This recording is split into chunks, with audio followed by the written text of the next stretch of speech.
Palavra da Verdade, com Hernandes Dias Lopes. Bom dia, meus irmãos e minhas irmãs.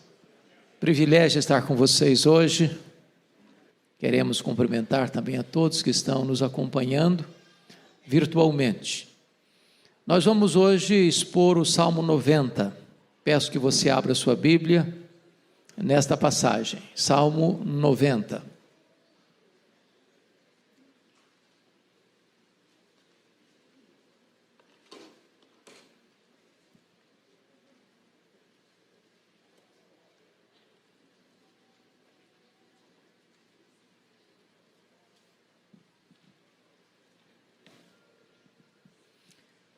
Salmo 90 trata da eternidade de Deus e da transitoriedade do homem.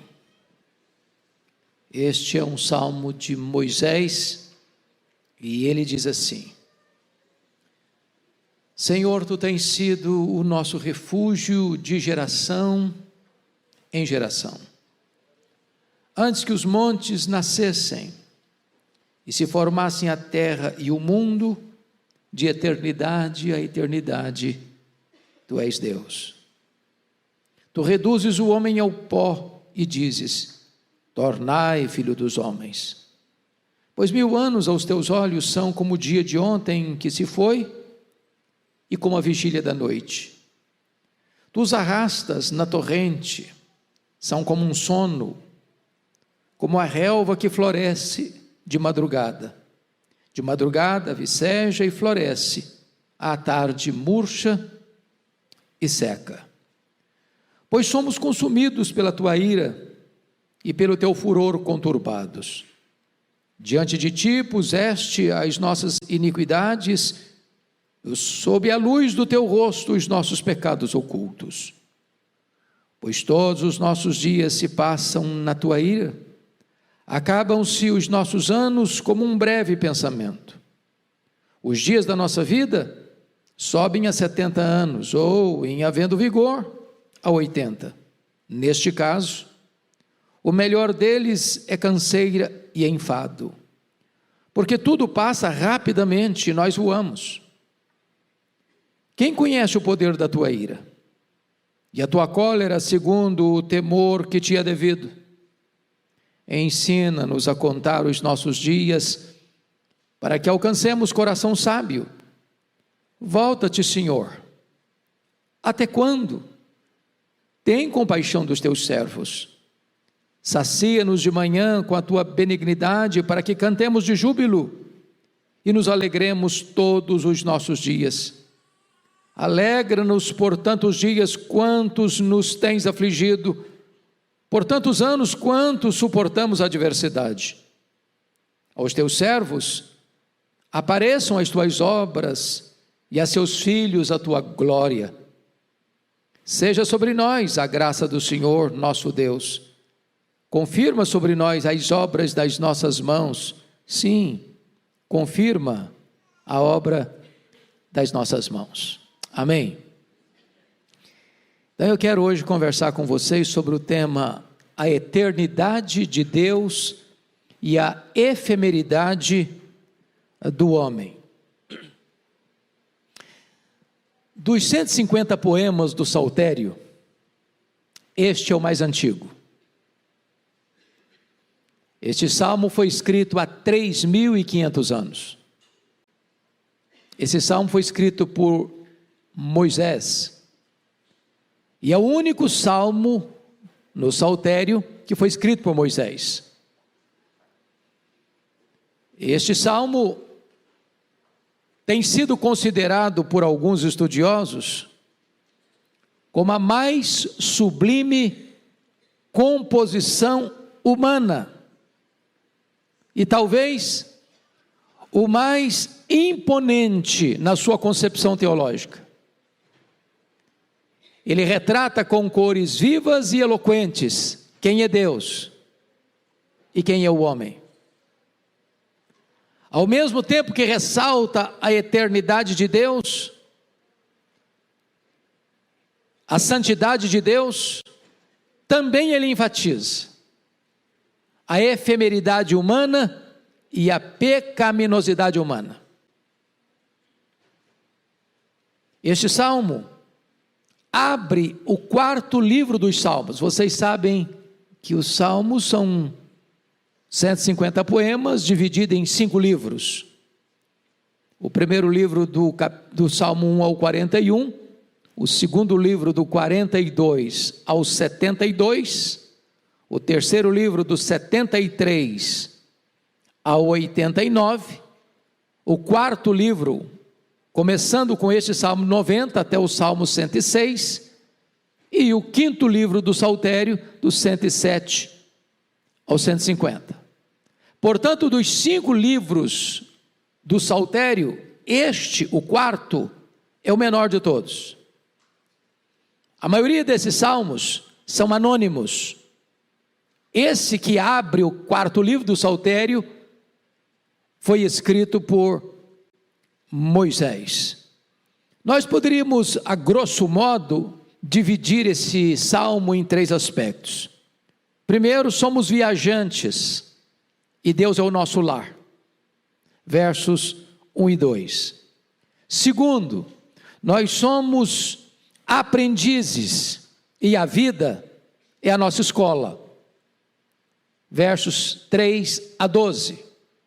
Terceiro, nós somos servos de Deus e o futuro é o nosso aliado. Versos 13 a 17.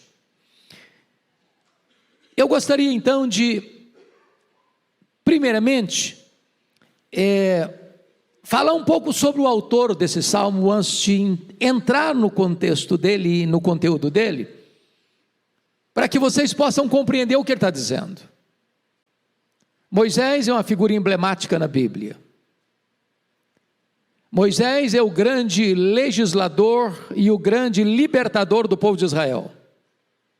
A vida dele pode ser classificada em 3 grandes períodos de 40 anos. Os primeiros 40 anos no Egito, aprendendo a ser alguém. O segundo período, dos 40 aos 80, no deserto, aprendendo a ser ninguém. E o terceiro período, dos 80 aos 120, aprendendo que Deus é tudo. Este homem é resultado da providência de Deus, porque quando ele nasceu, o seu povo, Israel, estava sendo oprimido. Quando uma criança nascia lá no Egito, israelita, ou era morta pela espada dos soldados egípcios, ou jogada no Nilo para os crocodilos devorarem. Mas providencialmente a sua mãe traça um plano para salvar o filho. E as águas no Nilo, que deveriam ser a sua sepultura, transformam-se na sua tábua de salvação. Deus é o Deus da providência. Deus é o Deus que intervém com as suas ações soberanas na história, para virar a mesa da história. Este homem aprende aos pés da mãe, nos primeiros anos, as lições mais importantes da vida, mas vai receber um treinamento e uma formação acadêmica refinada nas maiores universidades do mundo, até os 40 anos de idade, estudando no Egito, todas as ciências do Egito. Porém, ele não entendeu o projeto de Deus e quis fazer as coisas com as suas próprias mãos e fracassou, e teve que fugir. E passa 40 anos, com todos os seus diplomas acadêmicos, com toda a sua formação intelectual, cuidando de ovelhas, numa região tosca, quente, desertificada do deserto do Sinai. Seus sonhos se esboroaram, colapsaram, e parecia que tudo estava perdido para ele, e ele teria que reduzir todos os seus sonhos a um deserto. Entretanto, quando o homem acha que não tem mais saída, quando ele esgota os seus recursos, Deus entra na história. Deus se manifesta a ele, numa sarça ardente, que não se consumia, e diz: Moisés, vá ao Egito e liberta o meu povo. Ele tentou dar muitas desculpas, mas Deus não aceitou nenhuma delas. E então ele vai ao Egito. E ali, na força do Onipotente, ele desbanca o panteão de deuses do Egito. Não ele, Deus através dele. Aquelas 10 pragas, na verdade, cada praga daquela era uma divindade que os egípcios adoravam.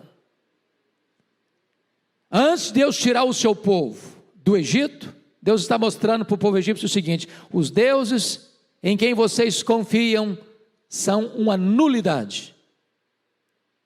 E Deus permitiu isso, o endurecimento do coração do faraó, para que não ficasse para a história o registro que a libertação de Israel foi uma concessão de faraó, por causa da bondade dele.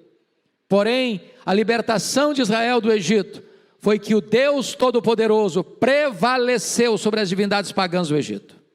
E então, Moisés passa os seus últimos 40 anos conduzindo esse povo pelo deserto, tendo as mais incríveis experiências da providência de Deus.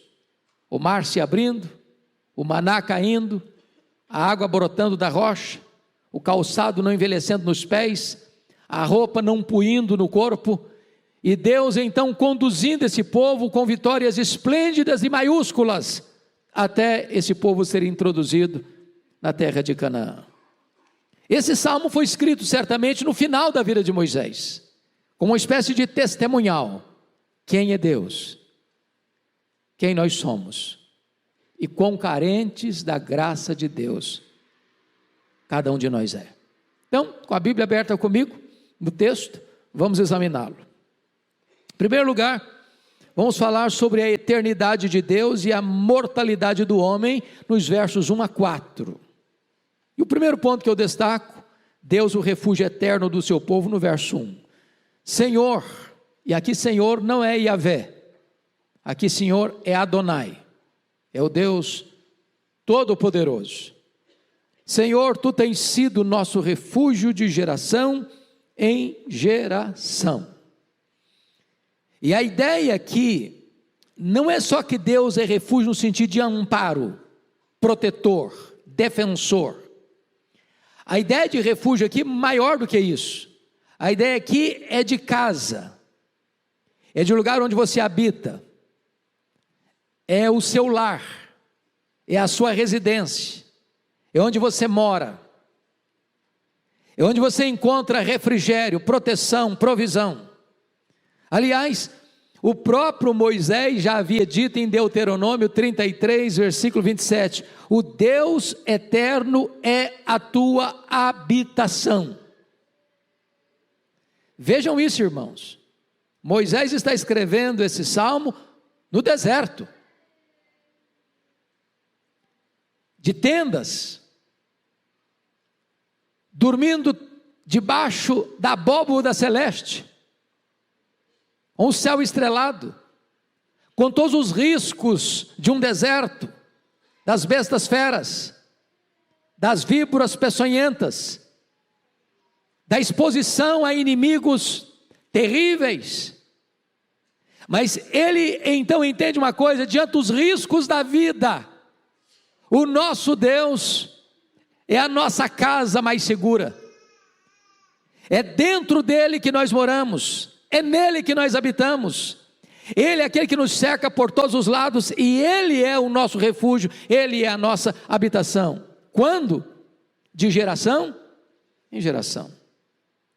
Os nossos bisavós, os nossos avós, os nossos pais, nós, os nossos filhos, os nossos netos, os nossos bisnetos, os nossos trinetos, não importa quando, onde, Deus sempre foi, Deus é e Deus sempre será o nosso refúgio. Louvado seja Deus. Há poucos dias eu estava gravando um programa, Sala de Prosa, com o reverendo Jeremias Pereira, e o assunto em pauta naquela conversa era o fato de nós vivermos dias tão perigosos.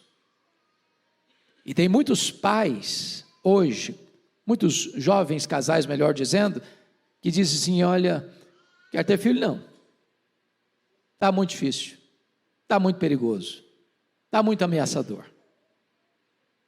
Então a pergunta que foi feita foi essa: por que um casal jovem, hoje, está optando em ter um cachorro e não um filho?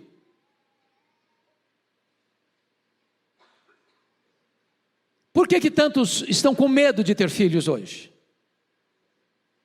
Deveríamos ter medo? Deveríamos recuar? E penso eu que esse versículo responde essa pergunta. Senhor, Tu tens sido nosso refúgio de geração em geração. Ele não foi, Ele não será, Ele tem sido o nosso refúgio de geração em geração.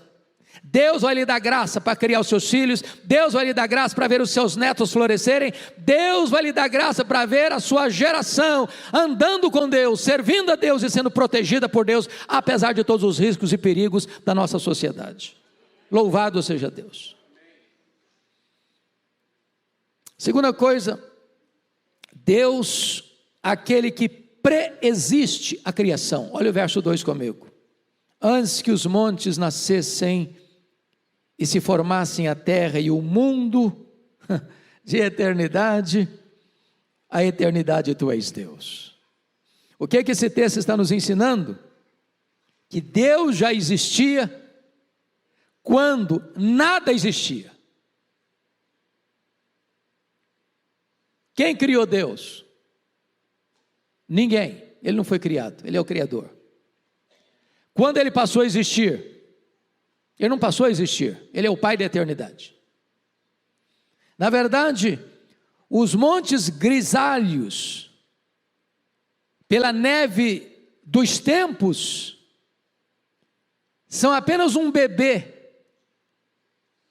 no berço diante de Deus. Antes que eles nascessem, antes que eles formassem, Deus sempre era Deus, é Deus e continuará sendo Deus. Ele é eterno. Óbvio que está aí nesta declaração, irmãos, a verdade preciosa de que tudo que existe, existe porque Deus criou. Então preste atenção nisso, a matéria não é eterna. Os montes, conforme o verso está dizendo, nasceram. A terra e o mundo foram formados, a matéria não é eterna, como pensavam os gregos. Segundo, esse universo que você conhece, tão vasto, tão insondável, não é resultado de geração espontânea. Terceiro, este mundo não é fruto de uma mega explosão cósmica. A desordem não produz a ordem, o caos não produz o cosmos. Este mundo foi chamado à existência pela palavra onipotente do nosso Deus. Este mundo não é resultado de uma evolução de milhões e milhões de anos. Este mundo foi criado pelo Deus Todo-Poderoso, e este Deus Todo-Poderoso, eterno e Criador, é a nossa habitação, é o nosso refúgio de geração em geração. Mas vejam comigo, que essa ideia de eternidade é uma ideia para nós muito complexa. Porque quando ele diz assim, antes que os montes nascessem e se formassem a terra e o mundo, de eternidade a eternidade Tu és Deus, pergunta a você, que conceito você tem de eternidade? Se você tivesse que definir numa prova, me define eternidade, o que você diria?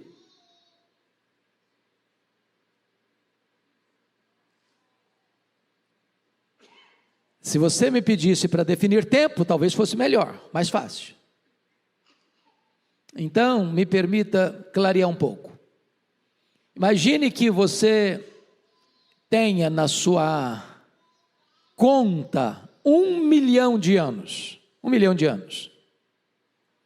O tempo é formado como? Segundos, minutos, horas, dias, semanas, meses, anos, décadas, séculos, milênios. Você tem 1 milhão de anos, que é formado desses períodos. Se você subtrair deste 1 milhão de anos, um ano sequer, você não tem mais 1 milhão de anos. Porque o tempo é contável. Agora pergunta a você: se você tirar 1 milhão de anos da eternidade, na conta, na ponta do lápis, quanto sobra para você? A eternidade. Se você subtrair 1 bilhão de anos da eternidade, quanto fica? A eternidade. Portanto, a eternidade não é tempo. Portanto, só Deus é eterno. Porque uma vez que fomos criados e somos temporais, nós não sabemos o que é eternidade. Porque a nossa vida, quando tem vigor, sobe a 70, tem mais um pouquinho de vigor, sobe a 80, aí começa a fase do condor. Mas Deus é Deus de eternidade, eternidade. Deus não envelhece, Deus não fica enrugado, Deus não tem artrite, Deus não anda com cadeira de rodas, Ele é Deus, sempre Deus, eternamente Deus. Isso é glorioso. Pois bem, amados, vamos ao terceiro ponto que ele diz aqui. Se Deus é eterno e é o Criador, o homem é mortal. Olha o verso 3. Tu reduzes o homem ao pó e dizes: tornai filho dos homens. Vamos entender isso aqui, meus irmãos, porque essa expressão aqui, que Deus reduz o homem ao pó e dá uma ordem para ele, tornai filho dos homens, é a consecução do juízo lá do Éden, com o pecado. O que Deus havia dito para o Adão? De todas as árvores do jardim comerás livremente, mas da árvore da ciência do bem e do mal, dela não comereis, porque no dia em que dela comeres, certamente morrereis. O homem comeu, e Deus disse para ele: tornai, filho dos homens, ao pó, porque do pó foste formado. Gênesis 3,19, ao pó tornarás. Deus então sentencia o homem de quê? De morte. Agora vamos entender isso. O homem, você e eu, não somos o que somos. Só Deus pode dizer: eu sou o que sou. O homem é o que foi e o que será. Porque o homem foi feito do pó, e o homem voltará ao pó, o homem é pó.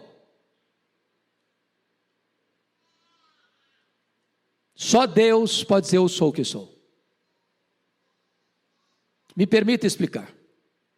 Quando Moisés vai ao Egito, ele leva consigo um cajado, uma vara. E diz a Bíblia que o primeiro sinal é que ele joga a vara no chão, e a vara de Moisés vira o quê? Uma cobra, uma serpente. E diz a Bíblia que os magos do Egito também jogaram as suas varas e elas viraram serpentes. E o que aconteceu? A vara de Moisés engoliu as serpentes dos magos do Egito. Mas eu pergunto a vocês: vara não tem boca? Vara não tem garganta? Mas se a serpente de Moisés era vara e tornar-se a vara, não era serpente, era vara. Porque não é o que é o que foi, o que há de ser. O homem não é o que é, o homem é o que foi e o que há de ser. Porque foi pó e vai voltar para o pó, então o homem é pó. Só Deus é o que é. Agora notem, é Deus quem dá esta ordem. No versículo 3, tornai filhos dos homens. Em outras palavras, quem dá a vida é Deus, e quem tira a vida é Deus. Então sabe o que acontece? Você e eu estamos nas mãos de Deus. É Ele quem define, é Ele quem decide. O homem é vulnerável e Deus é todo-poderoso.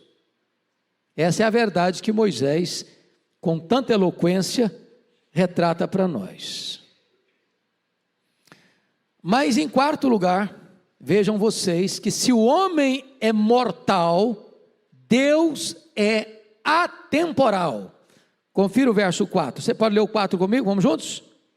Pois 1000 anos aos teus olhos são como o dia de ontem que se foi, como a vigília da noite. Meus irmãos, isso é impressionante, porque o tempo não é uma limitação para Deus. 1000 anos é um tempo suficiente para se levantar um reino e esse mesmo reino cair. 1000 anos é um tempo suficiente para um pensamento, uma ideologia, uma filosofia humana florescer e murchar. Entretanto, para Deus, 1000 anos é como o dia de ontem que se foi. Mas Moisés pensa melhor, não é como um dia que se foi, não. 1000 anos para Deus é como a quarta parte de uma noite, porque ele diz, e como a vigília da noite. O que é vigília da noite? O que significa isso? A noite era dividida em 4 vigílias, das 6 da tarde às 9 da noite a primeira vigília, das 9 da noite à meia-noite a segunda vigília, da meia-noite às 3 da madrugada a terceira vigília, das 3 da madrugada às 6 da manhã a quarta vigília.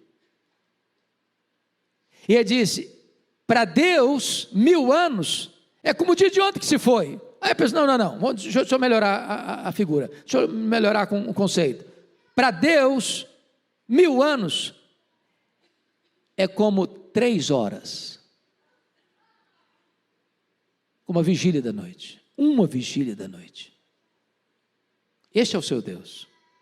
Sabe o que significa isso? Ele é atemporal, ele é eterno e atemporal. Ficamos às vezes desesperados, porque a gente quer as coisas com o nosso imediatismo, e Deus, que está além do tempo, fora do tempo, no controle do tempo, que criou o tempo, e para Ele tudo é atemporal, Ele no tempo dele vai agir, conforme a sua vontade, o seu propósito soberano, para o nosso bem. Este é o nosso Deus. Bom, dito isto, tratando então do primeiro ponto, que é a eternidade de Deus e a mortalidade do homem, vamos ao segundo ponto do Salmo 90, que é a transitoriedade da vida. Veja comigo os versos 5 e 6. Então vamos lá. Primeiro, a fragilidade da vida humana, no versículo 5, a parte A. Tu os arrastas na torrente. Qual a ideia aqui? Arrasta quem? Os filhos dos homens, você e a mim. Qual a ideia? Qual a imagem que ele está levantando aqui?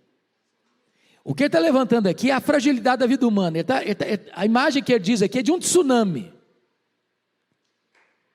É de uma tempestade que as águas descem com fúria ladeira abaixo, vão engrossando as enxurradas, vão crescendo os córregos, vão transbordando os rios, e de repente você mora numa casa frágil, numa palhoça, e essa enxurrada vem e arrasta violentamente a casa, e leva embora.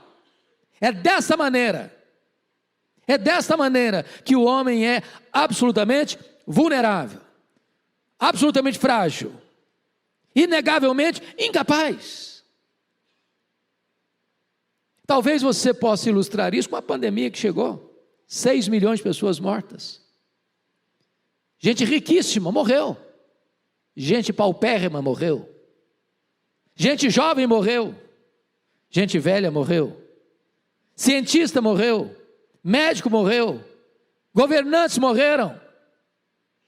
Ou seja, quando Deus diz para o homem, tornai filho dos homens, não tem dinheiro, não tem posição social, não tem diploma, não tem posição em que o homem esteja neste planeta, que ele possa resistir. Não, eu não vou. Vai sim, porque é o céu que manda na terra, e é Deus que governa os homens. O homem é o quê? Dependente de Deus. Mas em segundo lugar, não só a fragilidade da vida humana, agora Moisés trata da brevidade da vida humana. Vamos continuar com o versículo 5, a parte B.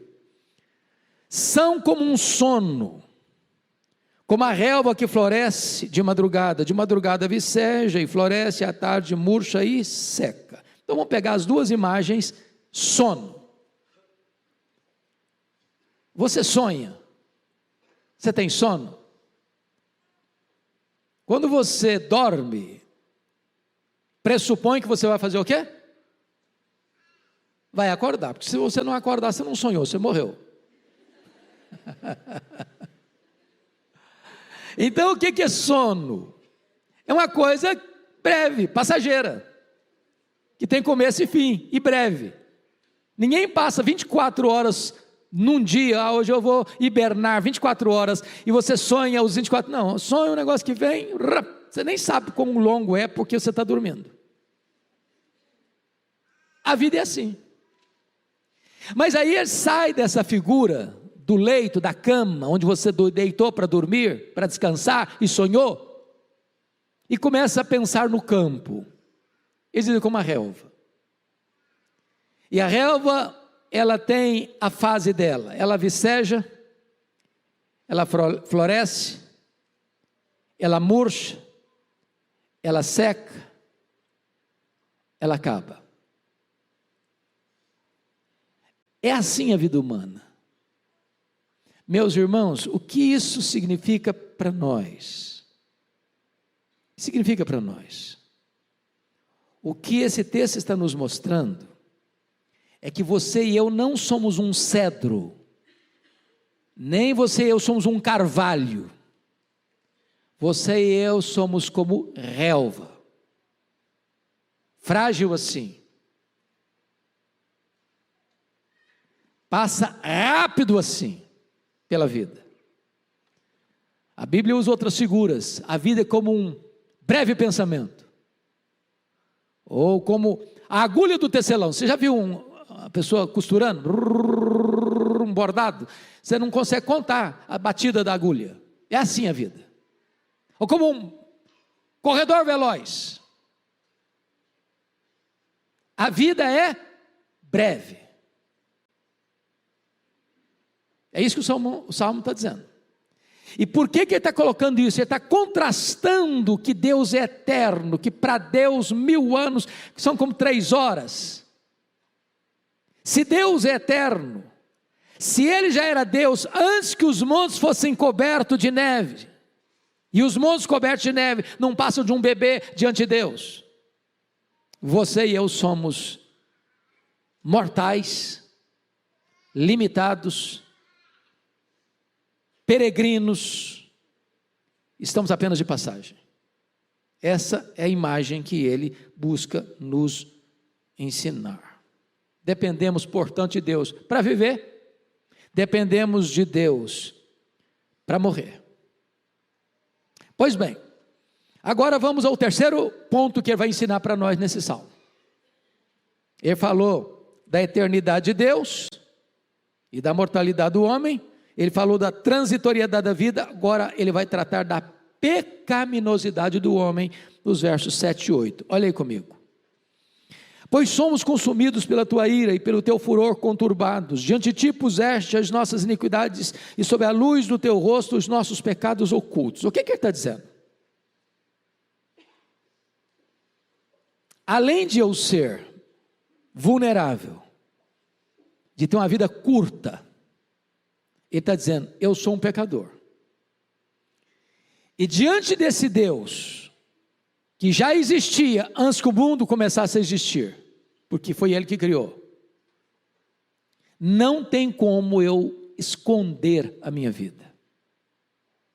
Não tem como eu fazer nada às ocultas, às apalpadelas, à sorrelfa, no anonimato, atrás das cortinas. A minha vida está escondida dos olhos humanos, em alguns momentos. Mas jamais a minha vida está oculta aos olhos de Deus. Ele tudo vê, Ele a todos sonda. E o que Ele vai nos informar aí, portanto, é que o homem não é apenas vulnerável e mortal, ele também é pecador. E o pecado, preste atenção nisso, traz a todos nós para debaixo da nuvem da ira de Deus. O que Moisés quer nos ensinar é que o pecado tem consequências gravíssimas. Quem participou do culto das 8 e ouviu a exposição do pastor Arival, é testemunha de que as nossas decisões têm consequências. E Ló, foi o assunto dele, ao fazer más escolhas, sofreu as consequências das suas insensatas decisões. E é exatamente isso que Moisés está chamando a atenção nesse texto. A ideia é que nós somos consumidos pela tua ira e pelo teu furor conturbados, ou seja, o pecado provoca a ira de Deus. O pecado não tem o agrado de Deus. E o salário do pecado é a morte. É isso que ele está enfatizando nesta passagem. Vamos para a quarta lição do texto. A vulnerabilidade do homem. Versículos 9 a 12. Primeira coisa é a turbulenta e breve vida humana no verso 9. Você pode ler o 9 comigo? Vamos juntos? Pois todos os nossos dias se passam na tua ira. Acabam-se os nossos anos como um breve pensamento. O que ele está querendo dizer com isso? A sua vida, a minha vida, não se desenrola num jardim grinaldado de flores, dentro de uma estufa. Não estamos blindados, vivemos num campo de batalha. E se você ler o contexto em que Moisés escreveu o Salmo, que foi na peregrinação pelo deserto, prestem atenção nisso. Quantas pessoas saíram do Egito com Moisés? Quantas? A Bíblia diz 600.000 homens, fora mulheres e crianças. Numa contagem pequena, provavelmente em torno de 2 milhões de pessoas. Como é que essa geração se comportou no deserto? Rebeldes contra Deus, desobedecendo a Deus, ingratos a Deus, provocando a ira de Deus, deixando Deus de lado e adotando deuses falsos. E cada fase, cada parada que Moisés tinha no acampamento, pessoas morriam, como consequência do juízo de Deus contra o pecado. Na verdade, aquele deserto transforma-se no maior cemitério da história. 2 milhões de pessoas morreram, como que caminhando debaixo da ira de Deus, do juízo de Deus. E daqueles 2 milhões de pessoas que saíram nos 40 anos, quantos deles morreram? Todos, exceto 2 pessoas, Josué e Caleb. Então, quando ele escreve esse texto, no versículo 9, todos os nossos dias se passam na tua ira, acabam-se os nossos anos como um breve pensamento. Ele está entendendo que cada parada dele era um cemitério, que era plantado no deserto, como expressão da ira de Deus contra o pecado. E ele mostra mais, que a nossa vida, por mais longa que seja, na perspectiva de Deus, não passa de um breve pensamento, que passa pela sua cabeça como um relâmpago que vai embora. É assim a vulnerabilidade humana e a vida turbulenta do ser humano. Segundo ponto aqui, na vulnerabilidade do homem, é a expectativa humana do versículo 10. Você pode ler o 10 comigo? Vamos dar uma entendida melhor nesse texto? Vamos juntos? Os dias da nossa vida sobem a 70 anos, ou em havendo vigor, a 80.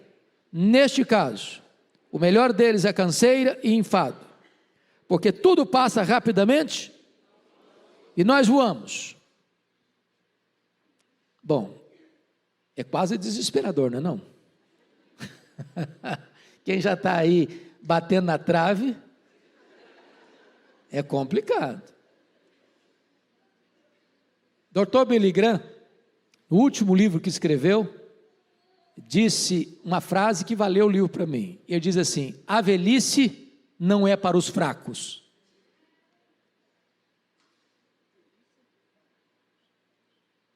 Embora ninguém quer morrer antes de chegar à velhice. Você não quer ficar velho, só morrer jovem. Simples assim.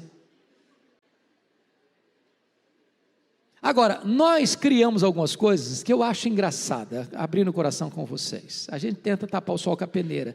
Diz assim: a velhice é a melhor fase. Será? Será? É a idade de ouro.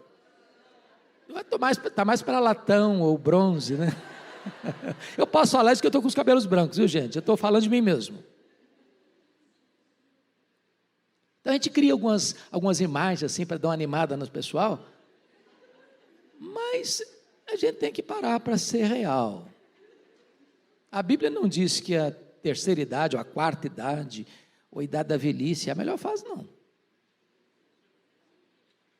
Alguém já disse numa brincadeira, eu escutei isso do reverendo Evandro Luiz da Silva, e ele diz que a vida humana, ela se resume em 4 animais. 4 animais. E eu perguntei: o que é isso? Ele respondeu: quando você é jovem, você é como um gavião. Você come qualquer coisa, você briga por qualquer coisa, você vai em qualquer lugar, você topa qualquer parada, você não tem medo de nada. Aí depois, segunda fase, você é uma águia. Aí você já é mais seletivo, você já faz alguns voos mais solitários, você já escolhe algumas coisas, outras não. Aí depois você passa para a terceira fase, aí você é o condor. Condor aqui, condor ali, condor acolá. Aí a última fase é o javali. Javali para isso, javali para aquilo outro, javali para muita coisa. Eu não sei em qual fase você está não, mas você está numa delas.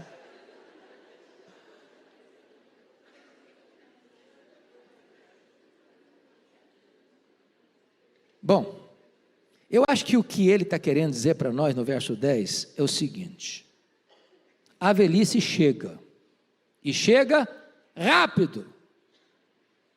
Abrindo meu coração para vocês, eu só tenho consciência da idade que eu tenho quando eu me olho no espelho. O espelho é terrível, porque não mente, ele é muito honesto. Porque tem hora que eu penso que eu sou um jovem. Minha cabecinha é de 18. Eu tenho sonhos, tenho projetos. Eu acho que eu só estou arranhando a superfície da vida ainda. Mas quando eu olho no espelho, ele me quebra todinho. Porque a velhice chega. Você nem viu chegar, mas chega. E chega para todos. Os cientistas estão tentando aí esticar um pouco mais, e eu sou grato a Deus por isso, sou muito grato. A expectativa de vida está esticando a vida um pouco, mas jamais chegará ao ponto em que o homem possa driblar a sentença divina: tu és pó e ao pó tornarás. A vida passa rápido, a velhice chega rápido, e a morte é certa, a não ser que Jesus volte antes. A gente precisa viver dentro dessa realidade. O que é para nós, irmãos, maravilhoso, é que quando Moisés escreve esse texto, ele não está escrevendo dentro da perspectiva cristã, da esperança que nós temos. Porque agora a esperança que nós temos é que Jesus, o Verbo eterno, se fez carne, habitou entre nós, tomou o nosso lugar, morreu na cruz, foi sepultado, e como que numa conspiração divina, quando todas as forças do mal pensavam que estavam ganhando de goleada dele, ele entra nas entranhas da morte, arranca o aguilhão da morte, mata a morte e ressuscita, inaugurando a imortalidade. E diz para você e para mim: eu sou a ressurreição e a vida, e quem crer em mim não morrerá eternamente. E agora, para você e para mim, morrer é deixar o corpo e habitar com o Senhor. Morrer é lucro, porque é partir para estar com Cristo, o que é incomparavelmente melhor. E agora morrer não é um fracasso, porque a Bíblia diz: bem-aventurados são aqueles que desde agora morrem no Senhor, para que descansem das suas fadigas e as suas obras os acompanhem. É bom demais ser crente, sabia? Nós não precisamos ter medo da morte mais, porque a morte já foi vencida. Bom, mas prosseguindo no pensamento de Moisés, terceiro ponto é o incognoscível poder da ira divina, no verso 11. Quem conhece o poder da tua ira e a tua cólera, segundo o temor que te é devido? Meus irmãos, vamos parar um pouquinho. A nossa geração não gosta desse tema, não é verdade? Qual foi a última vez que você escutou um sermão sobre a ira de Deus? A gente torce o nariz: não, tem tanta coisa boa para pregar. O povo já está machucado demais pelas realidades da vida. Não vou botar mais peso nos ombros das pessoas, não. Mas a Bíblia diz que a ira de Deus se revela do céu contra toda impiedade e perversão dos homens, que detém a verdade pela injustiça. E o que Moisés está dizendo é que cada óbito que você lê no jornal é uma lembrança a nós de que o salário do pecado é a morte. É como se Deus estivesse alertando os homens: olha aí o resultado, olha aí o resultado. Por isso, diante desse fato, vem o quarto ponto aqui que eu enfatizo, que é a pedagogia da vida humana, no verso 12. Eu peço que você, por favor, leia em voz alta comigo o verso 12. Vamos juntos? Ensina-nos a contar os nossos dias, para que alcancemos coração sábio. Meus irmãos, que coisa espetacular. O ser humano, ele desenvolveu em muitas áreas, né? Muitas áreas. Dizem alguns estudiosos que Isaac Newton, aquele que descobriu a chamada lei da gravidade, disse que chegaria um tempo, numa profecia assim bem audaciosa, que o homem percorreria a fantástica velocidade de 60 quilômetros por hora. E hoje, o homem vai à lua. E hoje, o homem avança com as suas aeronaves supersônicas atravessando os mares. Porém, o homem, com todo o seu saber, ainda não aprendeu a contar seus dias. Não tivemos ainda sabedoria suficiente para viver. Viver bem, de forma saudável, para cuidar do nosso corpo, para cuidar da nossa saúde, para cuidar das nossas emoções, para cuidar das necessidades espirituais. Às vezes passamos pela vida correndo atrás de tanta coisa, como diz Salomão no Salmo, no Eclesiastes 2, buscando prazer na bebida, buscando prazer na riqueza, buscando prazer no sexo, buscando prazer na fama, e descobrindo que tudo isso não passa de vapor, de bolha de sabão, de vaidade. Não temos as prioridades certas, não investimos nas causas certas, não valorizamos as pessoas certas que estão do nosso lado, dentro da nossa casa. E o pedido dele, humildemente, é este: Senhor, ensina-nos a contar os nossos dias. Para o quê? Para que alcancemos coração sábio. É desse jeito. Buscar as primeiras coisas primeiro. Muito bem, vamos então agora para o último ponto da minha exposição, do Salmo 90, que é a súplica do homem, dos versos 13 a 17. Tem 5 pontos aqui breves que eu destaco. Primeiro, uma súplica por compaixão no verso 13. Pode ler o 13 comigo? Vamos lá? Volta-te, Senhor. Até quando? Tem compaixão dos teus servos. O nosso pecado faz Deus ficar irado, porque Deus não é um ser amorfo, amoral. Deus tem prazer na virtude, Deus rejeita o pecado.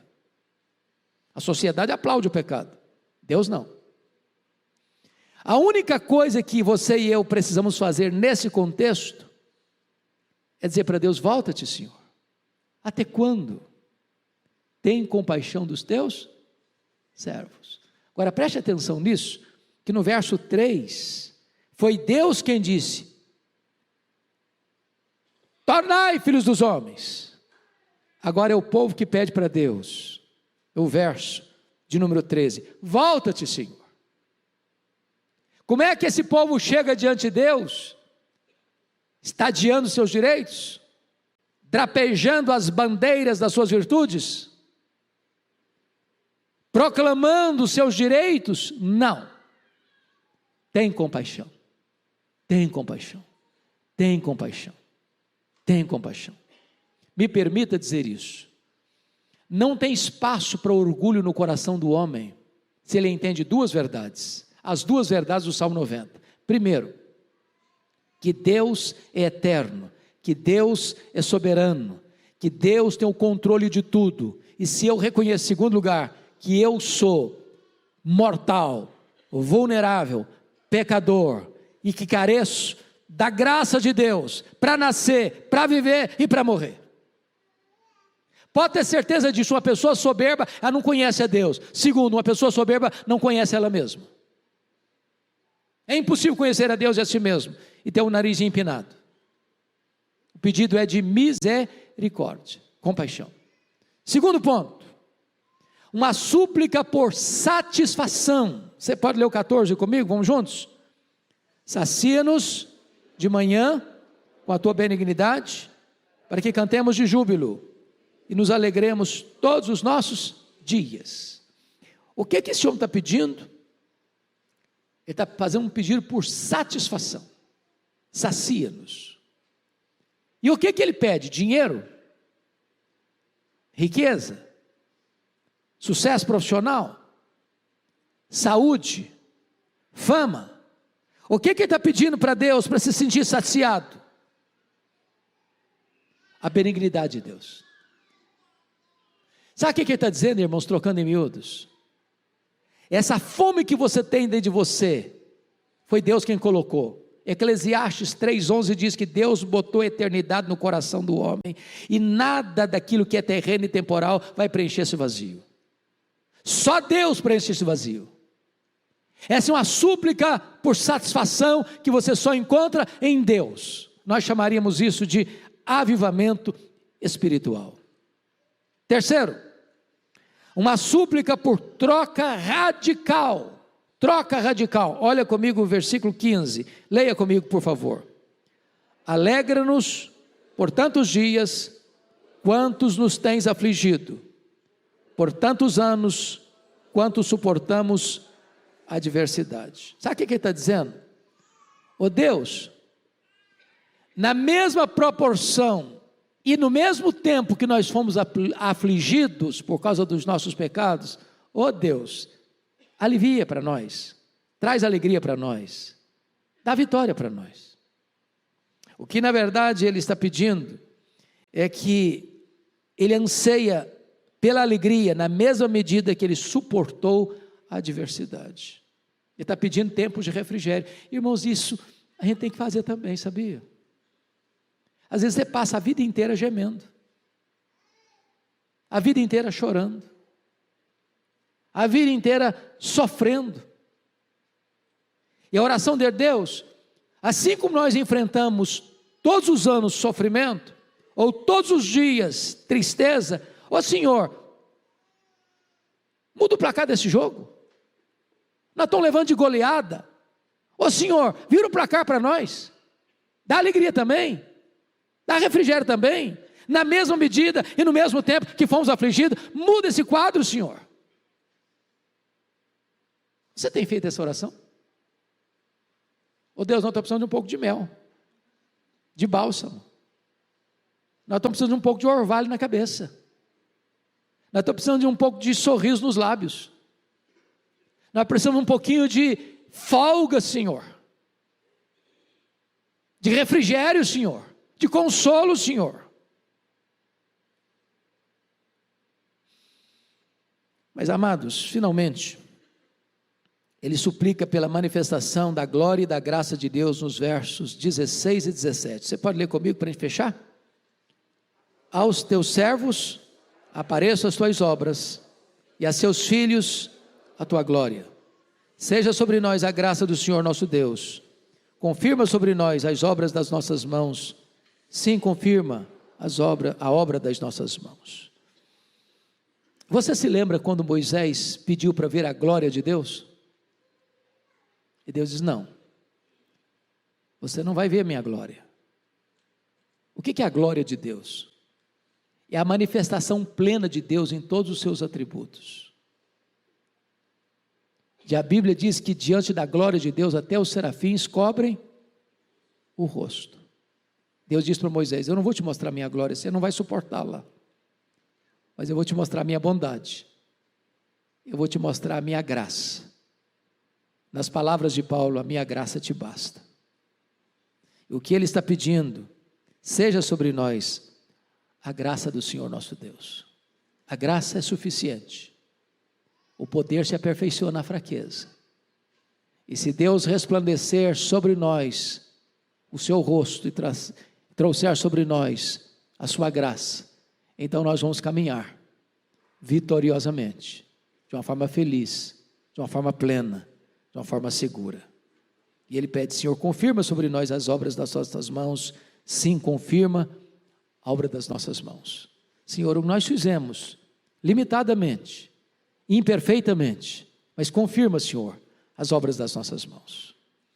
Eu espero que esta passagem tão rica, tão linda, tão preciosa, faça sentido para a sua vida nesta manhã, e que nós nos agasalhemos no colo de Deus, sabendo que Ele é a nossa morada, sabendo que Ele é eterno e tem o tempo nas mãos, que a nossa vida está nas mãos dEle, e que se a graça dEle estiver sobre nós, nós triunfaremos na jornada da vida.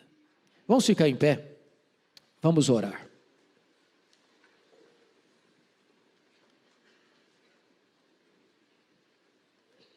Senhor Deus, nós te adoramos e exaltamos o teu nome, porque a tua palavra é viva, é poderosa, é eficaz. Nós te adoramos, Deus, porque temos esse registro de Moisés, que caminhou sob a luz da tua face em tempos tão difíceis, em horas tão decisivas da vida, e tu o sustentaste, e tu o guardaste, e tu o protegeste. Aqui está o teu povo, que caminha também num mundo minado por tantos riscos e perigos, que tantas vezes lançam sombra no nosso coração, arrancando lágrimas dos nossos olhos, fuzilando a nossa alma com os dardos inflamados da dor e do sofrimento. E nós te pedimos, Senhor, assim como temos sido afligidos, dá-nos alegria, dá-nos refrigério, dá-nos um tempo de restauração, para que nos alegremos em Ti, na mesma medida e no mesmo tempo que suportamos tristeza.